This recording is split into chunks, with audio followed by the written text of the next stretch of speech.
Fox News as a contributing doctor on many of their news reports and primarily on Fox and Friends. So, Dr. Saphier, welcome to America's Web Radio. Well, thanks for having me. Well, this is a delight, and you don't know what an honor it is. And we're going to be talking about your new book, Make America Healthy Again.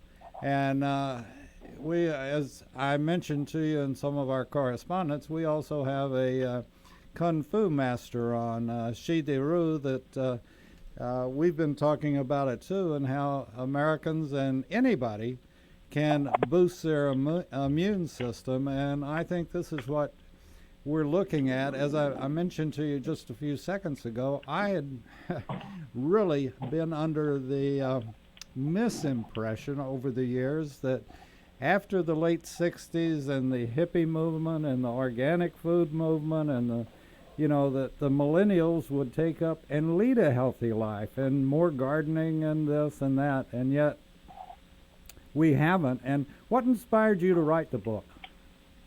Well, for those who have read my book, it came out a couple of weeks ago, and I really wanted to talk about, what is going on with the healthcare system in the United States. You hear people arguing from the far right to the far left, whether it should be single payer, whether it should all be privatized healthcare.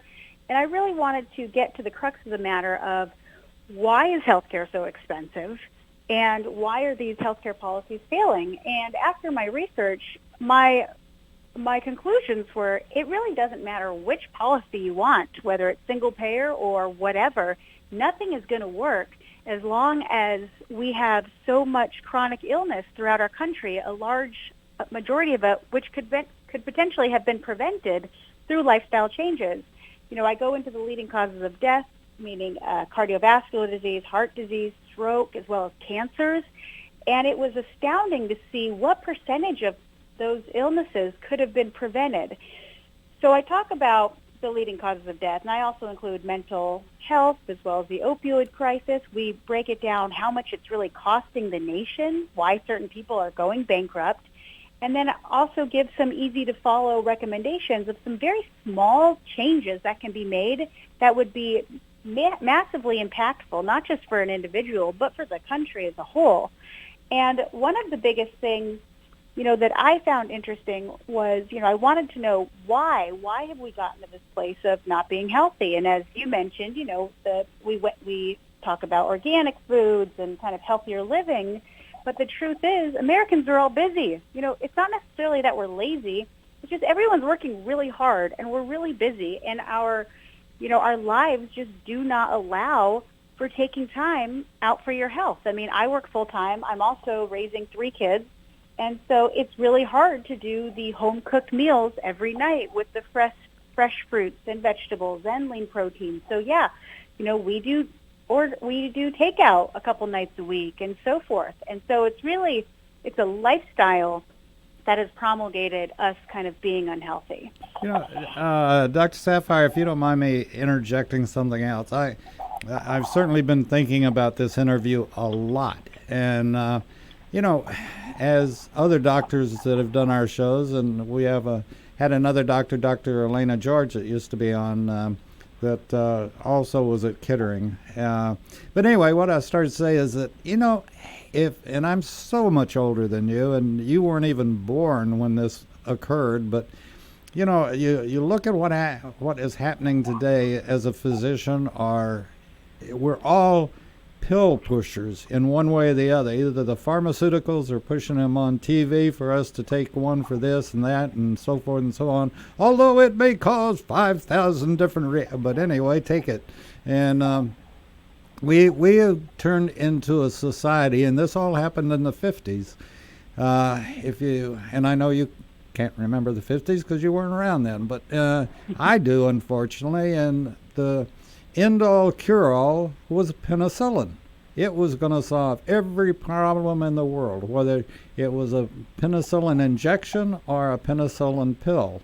And then on top of it, we got the polio vaccine in which I'm extremely thankful for.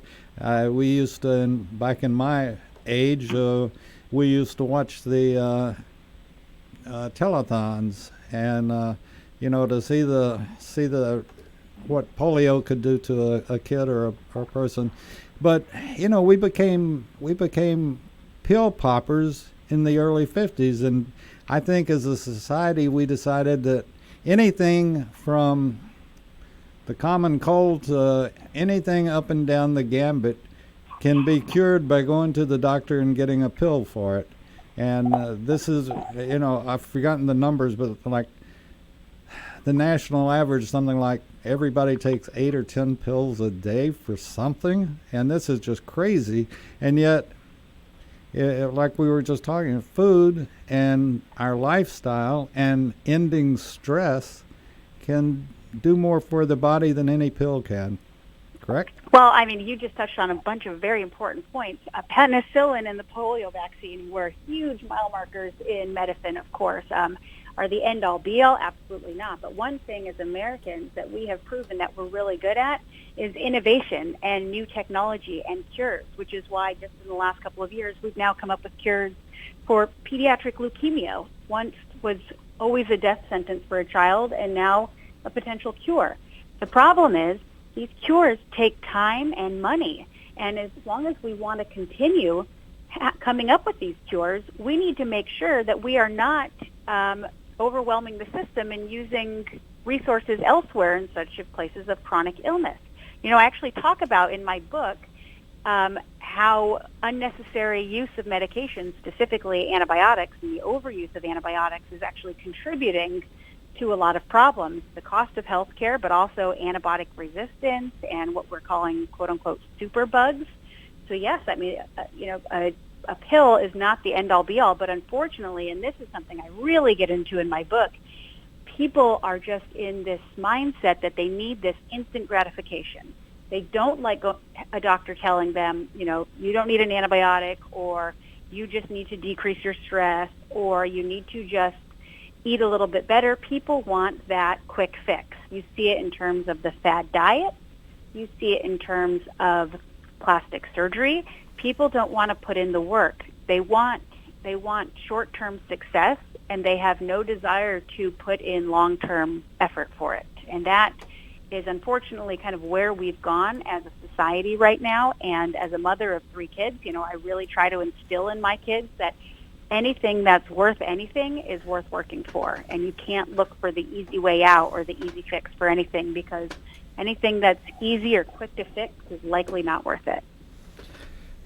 Well, I'm hoping and praying that, as terrible as coronavirus is, that maybe it will do some waking up, that people need to take care of themselves and notice their surroundings, and take the precautions that they need to. And hopefully, too, a message will get out that we can improve our immune system by better eating, by better rest, and reducing stress.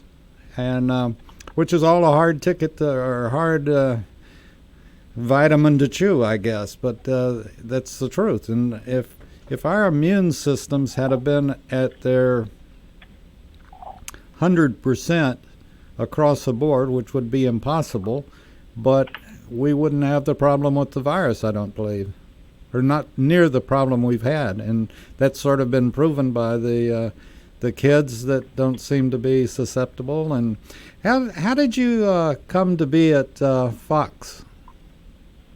Well, so I'm a full-time practicing physician. Breast cancer screening and early detection is my specialty. And I had gotten involved in the legislative side of things. I passed a couple of bills and laws that helped make sure patients had access to the latest technologies and information regarding their screening. And so I really have enjoyed the health policy aspect of things. And so around the time of the 2016 election, I was heard speaking on the Affordable Care Act and kind of speaking about it, giving my criticisms of it, which I go into in detail in my book. And apparently there was someone from Fox who was listening and they asked me to come on and speak on the Affordable Care Act, and I've been on ever since 2016. Well, the one nice thing in common, we just completed a show that we do every Thursday morning at 8 o'clock called The Doctor's Lounge. And Hal Shears and also Scott Barber are very involved in exactly what you said. They're very much opposed to the single-payer plan and the fact that people don't understand what that would mean to them or what it could do to them. And Hal today was talking about what President Trump has been talking about, and that's we've got to get away from the reliance on China for our pharmaceuticals. And it's crazy. We develop them, and then they profit off of them, and we've got to get away from that. And pharmaceuticals, like any business, has to make money, but they also have to realize that R&D can only go so far, and on the price of something, and they have to be flexible as well. But we have to bring it back. We have to be reliant on America, not on China or any other country in the world. Well, and that's something I've been speaking out on for a long time. I talk about it a bit in the book as well. It's amazing. Isn't it incredible that I had a book come out that turns out to be incredibly relevant during the time of global pandemic? It's as though I had some foresight into the future. Well, I think anybody that watches you on Fox realizes that, yes, you have all those powers. Well, thank you. But so I completely agree with you. And unfortunately, whether you're for a single payer, for the Affordable Care Act or not, it doesn't matter. Nothing is going to work as long as our system is becoming bankrupt because we have far too much preventable illness and people not taking responsibility for their own health. They can't keep looking for the quick fixes. You know, the subtitle of my book, How Bad Behavior and Big Government Has Caused Our $1 trillion Crisis, I mean, that just says it all right there. If, as we're seeing with COVID-19, people, it's the elderly, but also those with chronic medical conditions are the ones who are having severe symptoms. Well, when 60% of American adults have pre-existing chronic illness, that's a problem. That's rendered us vulnerable to this foreign pathogen. Had we been healthier and stronger by the time that this virus invaded our borders, maybe the government wouldn't have been able to step in or wouldn't have needed to step in as much. So we are allowing this government intrusion, and if we continue our bad behaviors, we're going to have socialized health care. There's nothing we're going to be able to do about it because that's going to be the only thing that they can do if we don't take charge. Scary thought, but very accurate thought. And, you know, one of the things that we keep seeing and we keep talking about, pardon me, but there ain't no free ride. And the people that think, oh, well, you know, government should pay for all my medical costs. I should get everything free. I should get a free, you know, I grew up, we paid for my education. We paid for our medical bills, and we paid for our insurance. But we didn't get any free ride. No one gave it to us. And, well, you know, it's the old thing from the Bible. You give a man a fish and he can eat for a day. You teach a man how to fish and he can eat for a lifetime. And this is what we've got to do throughout all of our system. The kids today, the generation that's moving back home because they can't take care of themselves, where are they going to be tomorrow? Well, I mean, that is unfortunately very concerning. And, you know, I have a chapter in the book that's dedicated to mental health, and I talk about how all of a sudden our younger generations have these massively increased levels of anxiety and depression, and a part of that is because of our behaviors as adults, but also this sense of coddling, and that they shouldn't have to work for things. And we're living in an era where everything's politically correct, and we have to watch what we say, and I just think that is unfortunately setting us up for failure long term. Couldn't agree with you more. We had an incident here, as you may have gathered from our website, that very much into the military. My son's in the military. I was in the military, and we support all of our veterans. And certainly, I've been very fortunate. I was not only in the military but also a first responder, and so know the feeling of all of it in one shape, form, or fashion. But we had an incident here. the little city that I live in bought the traveling Vietnam Veterans Wall and has put it in place and they are giving it a permanent home. And some kid decided to damage it by doing a rollerboard on it several times, in fact. And I want to punish the kid if we catch him, but I also want to punish the parents. And I think this is something that, everything begins at the dinner table. When the baby can first sit up in the baby chair and start eating at the table with everybody else, it's the parents that have the influence, and they teach them how to eat right. If they're giving them chocolate every night instead of vegetables, then you get what you reap what you sow. And unfortunately, we're reaping a lot of what has been sown by the next generation. Well, I couldn't agree with you more. And unfortunately, not only are American adults leading the world in obesity and being overweight, but America's children are also leading the world in that as well. And we're seeing more cases of type 2 diabetes and other medical issues in adolescents because they're already overweight and obese. Doctor, how do you get their attention? How do you turn the aircraft carrier around in the bathtub? Well, unfortunately, one of my criticisms with the Affordable Care Act, well, first of all, it's really hard to say anything bad about the nature of wanting to cover or provide health care for all Americans. You sound like a bad guy. Of course, we want every American to have access to quality health care. Who does not? But the problem with the Affordable Care Act is it focused on giving people an insurance card, not necessarily giving them adequate health care. And the problem with that is they just tried to increase the supply of health care by actually just giving them a health insurance card. They didn't increase physicians or those to take care of such people. And in fact, they actually made the work harder on the doctors, so made physicians not want to provide such care by either lessening their reimbursements or giving them more administrative paperwork that they needed to do.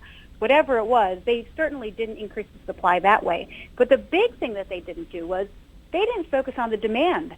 They just said it doesn't matter with the whole pre-existing conditions notion, which is by far the bipartisan favorite in the Affordable Care Act. But what did that actually do? Because the far majority of pre-existing conditions are the leading causes of death, your heart disease, your diabetes, and some cancers. And a lot of those could have been prevented with healthy lifestyle choices. So the Affordable Care Act essentially said you can live whatever life you want, whatever unhealthy habits you want to do, completely fine. It doesn't matter what condition you get, you're not going to be charged more for it. Rather, everyone else is going to offset the cost of that. Even if it's your neighbor who's doing everything they possibly can to keep themselves and their family healthy, living healthily, exercising, trying to eat the best they can, but now their insurance is going to go up to cover your bad behaviors. And that was wrong, because I believe that specifically Americans really need incentives, whether positive or negative, when it comes to making good decisions. All you have to do is look at the seatbelt laws. You had doctors for decades saying, wear a seatbelt, it'll save your lives. We had a lot of people dying in motor vehicle accidents, but nobody wanted to do it. They didn't want to adhere to speed limits, and they didn't want to wear a seatbelt. It wasn't until they were actually threatened with a speeding ticket or a seatbelt ticket that people actually started adhering to those laws. And then what happened? Lives were saved. Now, I wish we didn't have to say the government or whoever has to threaten some financial penalty to get people to do something that's beneficial for them. But the truth is, that's what has to happen. You know, if you want to live unhealthily, fine, but you should pay more for your medical care, because guess what? It costs more to insure you and take care of you because of your bad behaviors. Now, for those medical conditions that are not preventable, that you really could do nothing about, no, you should not be necessarily punished for that. And that's when high-risk pools and tax, pre-tax HSA dollars come into play. But the big crux of it, the far majority of chronic illness could potentially be prevented. So if you are not doing things to prevent or better your health and you're costing society more, then you should pay more. I'm sitting here listening and thinking, the food patrol, the food police are gonna come knock on your door, and I'm one of these that we need less government as opposed to more government. But just like you said, until government stepped in and said either you buckle up or click or whatever their campaign was, you can get fined for not wearing a seatbelt. And like you said, it has proven to save lives. And people say, oh, well, if I ate healthy and bought all organic or I did this you don't have to buy organic. You can eat healthy just eating the right foods and staying away, more importantly, is probably staying away from the wrong foods more so than eating the right foods. And it just takes time and teaching and learning, and I hope at some point the generations finally gather that. But like you said, in most cases, I don't know any kind of percentage, and I'm certainly not a doctor, but in most cases of illnesses, and I'm one proof positive, I ate right, I exercised daily, and I still had a heart problem. But that's like my cardiologist says, I'm ahead of 90% in the world, so I'm better off than they are, and I've already had it done, and now I don't have to do it again if I continue to do what I'm doing. And because I was healthy, I got out of the hospital within a few days of major surgery. And so anyway, it's a like everything else. Most shows that we do on America's Web Radio are all about educating the public, whether it's immigration or it doesn't matter what it is, the Second Amendment, health care, anything. And people don't realize how horrific it would be to have a one-payer system. And all you have to do is look to the north or look to the east and see the effects of in Canada and the UK, where in Canada a dog can get a CAT scan within a couple of weeks or less, and a person may wait 6 months to get a CAT scan unless they come to the U.S. It's very true. And I actually I talk about some of those wait times. I really break them down by the country in my book.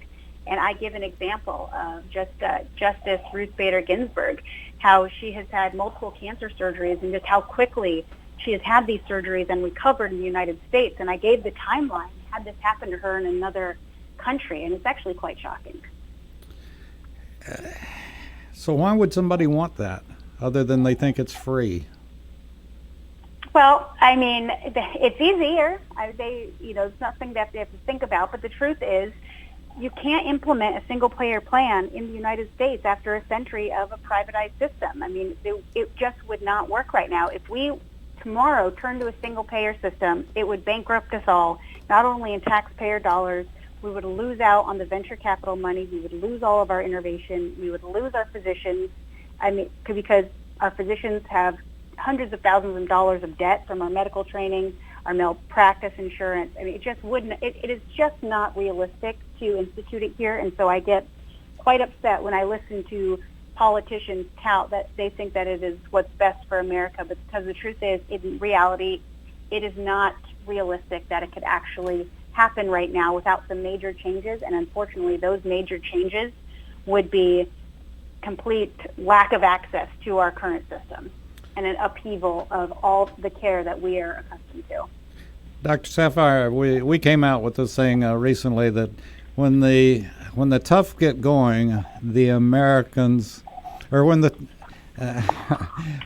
things get rough, the Americans get going, and we do, and that's called capitalism, and that's what we're seeing with the virus. The other thing that I have a real problem with, and I realize that everybody in Congress can't be something, and most of them are just professional politicians, but my feeling is no one should be in Congress that hadn't served in our military. How can they vote on something when they've never had a bullet go whizzing past their head? How do they know rules of engagement? How do they know what they are? But the same thing can be said about medicine. Here are these people making policies that aren't doctors. They haven't, I think everybody should spend 6 weeks riding in an ambulance and find out what it's like to pick a variety of different cases up.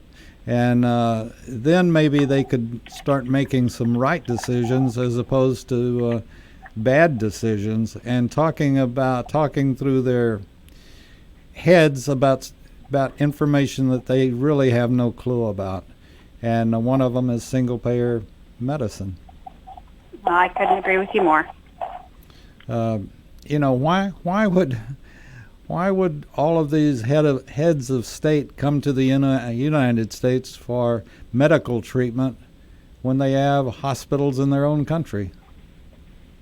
Well, that's a great question, but I think you've already illustrated that. Is that, one, there's significant wait going into certain hospitals. I mean, the wait sometimes can be astronomical, and in the UK, they're not allowing certain procedures such as hip replacements or gallbladder procedures or spine procedures if a person still smokes cigarettes or is overweight. Now, I'd love to say that that's because they just are really wanting to promote overall wellness, but the truth is it's not. It's because that is a form of rationing care, in my opinion.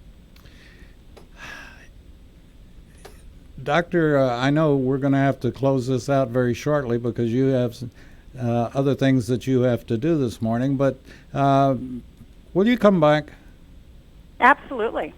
And we'll talk more about your book, and I will get a copy of it so I won't sound totally ignorant about what's in the book. Is there one chapter you'd point at that everybody should read and read immediately? Well, honestly, I would say if you're going to read just one chapter, although I think you're going to miss out if you don't read it all, but if you just read one, it would be the chapter on, I call it America, You're Breaking Our Hearts. And it's all about cardiovascular disease, which is the leading cause of death and disability in the United States, as well as the thing that costs us the most amount of money. And the research in it shows that up to 80% of such illness and costs could be prevented with just a few basic lifestyle changes, and I go through them in a very easy-to-read manner. Fantastic. Best of luck to you and your which career are you pursuing, medicine or television? Oh, well, I'm full-time practicing doctor, and I do TV on the side. I just like to stay busy. Well, I believe it. Do you ever sleep? Not much, but I do when I can, because sleep is crucial to mental and physical health. Yes, ma'am. And I just really, really want to thank you for being on today. And I know that we got about 40 seconds to go. So, Dr. Nicole Saphier, you are wonderful.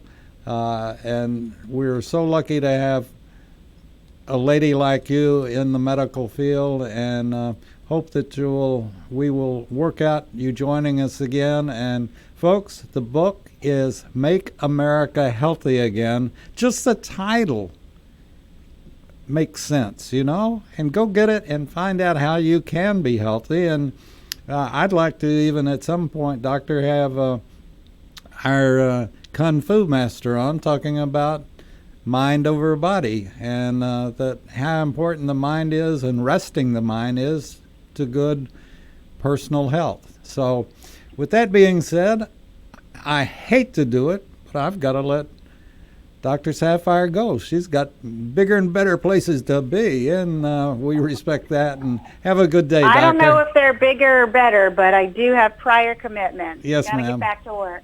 But thanks All right. for having me. Thank you. Have a great day, Doctor. All right, bye-bye. Bye. Okay, folks, with that being said, I think what we're going to do is, because it's right in line with what Dr. Saphier was saying, was we're going to replay our show from the Doctor's Lounge this morning. At least we're going to play a portion of it. And want to wish you all a very good day, and that you appreciate what we do here at America's Web Radio, and that we're going to keep having great guests on. We've started the investigation into the FBI with our special agent in charge, and we've got many more shows to go on many different products and things that are going on in the United States that you may or may not know about. So stay tuned to America's Web Radio, and if you wouldn't mind, please tell your friends about us.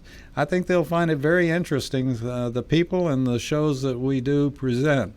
And earlier this morning we had a little bit of problems with our telephone app, but those are resolved. And by the way, we have a brand new telephone app out for Android. So we don't yet. I'm sorry. I just got yelled at for saying that. But it will be coming soon, and you'll need to sign up for it. And also go to our iTunes and our YouTube page and download some of the favorite shows that we have done that you like, and listen and watch. So thank you for tuning in today. We'll be back with more. And don't forget, today's the day for Let's Talk Venezuelan.